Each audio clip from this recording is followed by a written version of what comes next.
안녕하세요. 닥터 가이드 이상봉 정재현 원장입니다. 오늘은 푸티 시술에 꽂히기도 하죠. 실리프팅의 기본 국소 마취 방법과 기본 벡터, 수직 벡터와 오블릭 벡터에 관해서 설명을 하고, 오늘 소개해드릴 실은 우리가 누구나 다 알고 있는 민트실입니다. 정재현 원장님, 민트실의 특징에 관해서 설명 좀 해주실까요? 갑자기요? 민트실은 이제 PDO실로 이루어져 있고요. 바보드 타입의 실이 360도에 달려 있어가지고 어떤 방향에서 당겨도 잘 걸린다는 장점이 있죠. 360도가 민트실의 시그니처이자 특허기 때문에 아직까지 우리나라에 나온 PDO실 중에 360도짜리 실이 없죠. 그리고 요건 커팅이 아니라 몰딩 실이죠. 보통 쓰는 민트실의 길이는 몇 cm나 될까요? 글쎄요, 한 12cm라고 봐야 되나요? 우리가 쓰는 캐뉼라 부분이 10cm고 뒤에 나와 있는 부분이 5cm라서 얼굴 안에 들어가는 부분은 우리가 당겨서 빼지 않으면 보통 10cm 정도라고 생각을 하시면 맞을 것 같습니다. 그 다음에 이제 영상 보시면서 바로 들어갈까요? 마취하는 법인데, 원장님은 마취 뭘로 하세요? 저는 덴탈 리도케인 27게이지짜리 니드를 가지고 하는데 이게 여러 가지로 편하고, 그래서 저 같은 경우도 27게이지 덴탈 리도카인으로 바늘에 들어가는 부분만 마취를 하고, 사실은 이제 홀을 만들어 준 이후부터는 리도카인을 투메센트 깔듯이 캐뉼라를 이용해 가지고 아주 얇게 깔아줍니다. 아, 그럼 투메를 쓰시는 편이네요? 예, 투메를 약간 써요. 저는 투메를 쓰진 않고 인서션 포인트가 제일 블리딩이 심하고 멍이 많이 들기 때문에 그쪽 부분에 더미스에 얇게 깊게 많이 놔주는 편이고, 그 다음에 실이 지나가는 중간, 실이 닿는 끝, 이렇게 세 포인트를 마취를 해주는 편인데, 투메까지 쓰시면 한쪽당 얼마나 쓰세요?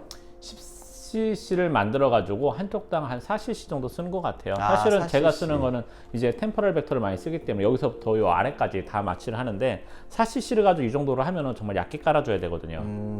저는 좀 더 많이 쓰고 템포럴까지 하게 되면 6cc 정도 쓰는 것 같고, 보통 3, 4cc에서 해결을 하는 편이고, 저 덴탈 리도케인이 하나에 2cc잖아요. 그러니까 저걸 두 번 교체해줘서 한쪽을 하고, 지금 보시면 인서션 포인트는 더미스까지 블레가 생기고 그쪽에 에피네프린 임팩트로 하얗게 변하도록 얇게 놔줍니다. 원장님은 어떻게 하세요? 저도 주입구는 비슷하죠? 저렇게 비슷하죠. 특별한 기술이 필요하지는 않죠. 그리고 환자들한테 얘기할 때도 보통 마취할 때가 제일 아프죠. 정작 실을 넣을 때는 별로 아파하지 않더라고요. 환자한테 설명할 때도 마취할 때만 아프고 실이 네. 들어갈 때는 무섭긴 한데 아프진 않다고 합니다.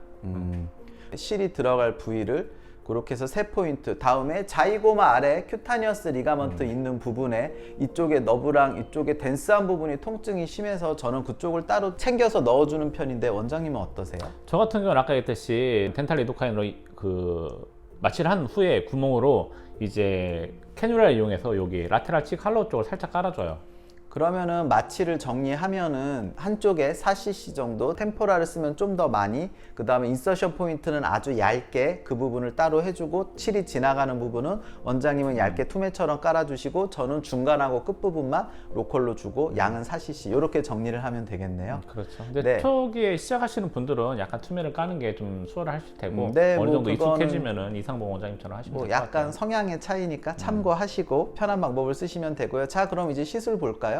우리가 이제 디자인을 할 때 보통, 저는 여기 얼굴 크기 따라 눈썹에서 헤어라인을 그은 라인과 라테랄 칸투스에서 이렇게 가는 끝까지 라인, 여기 둘 중에 하나를 택하시는데, 수직 벡터의 인서션 포인트는 어떻게 잡으시나요? 저 같은 경우는 이게 길으면 길수록 당길 부분이 많기 때문에 약간 좀 위쪽으로 올라가는 게 좋은데, 너무 위쪽으로 올라가면 이게 베인이 많죠. 그래가지고 눈썹을 연장하는 가장자리 끝쪽을 보고 있습니다. 비슷하군요. 지금 여기서도 보시게 되면 눈썹에서 라인을 헤어라인 넣어서 헤어라인 바로 앞에서 캐뉼라를 넣고, 지금 잡히는 여기 자이고마 아래 큐타니어스 리가먼트 있는 이 부위에서 약간 저항이 있고 거기서부터 쓱 들어가게 되고, 우리가 늘 고민하는 건데, 요 민트실은 18게이지 정도 작은데 19게이지 캐뉼라라고 하지만 약간 굵은 편이어서, 그래서 실은 투제로의 실인데, 이 실을 넣으실 때 이게 스마스 아래 들어갈까요? 위에 들어갈까요?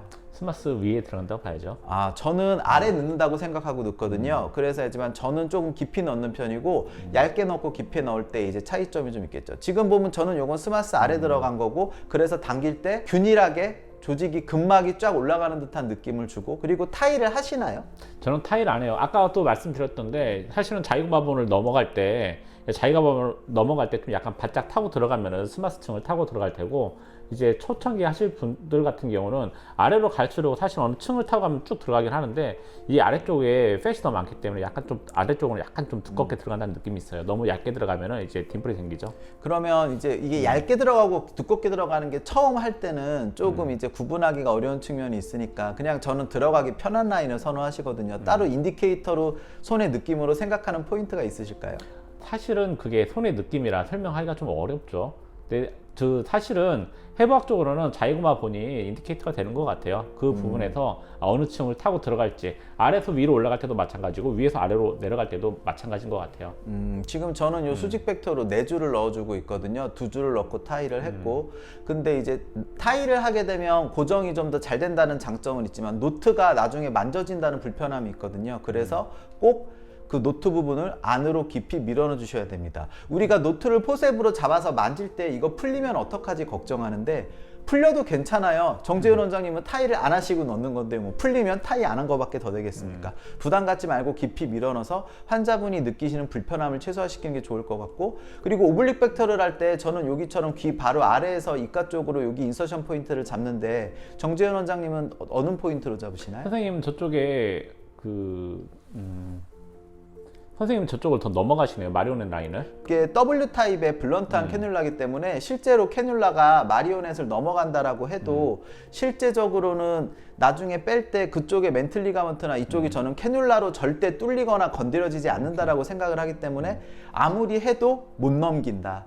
근처에 있지만 잡을 수 없는 당신 같은 느낌이랄까? 그래서 저는 늘어날 때는 최대한 밀어넣고, 요 마리오넷을 넘어간다고 해도 여기 리가 뚫지를 못한다는 생각으로 시술을 하거든요.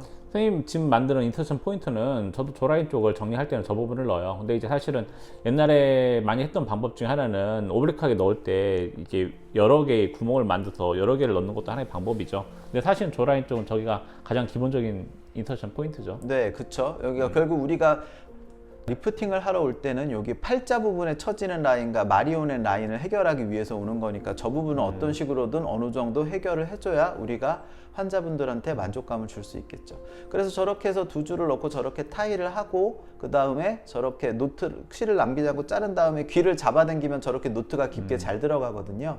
예, 그렇게 해서 아주 기본으로 우리가 얼굴을 잡을 때 수직으로 2줄에서 4줄까지 이제 얼굴 형태를 보면서 넣고, 그 다음 요 귀 앞에서 마리오넷까지 이렇게 2줄 정도를 넣고, 우리가 실로 넣을 수 있는 부위는 되게 다양하게 있지만 일단 요 2개의 벡터를 기본이라 생각하고, 그 다음에 이제 위로 올리는 리버스 벡터라든지 중안면을 잡아주는 다른 실 벡터라든지, 그 다음에 입꼬리를 올려주는 벡터라든지 이렇게 다양하게 활용이 가능하고요.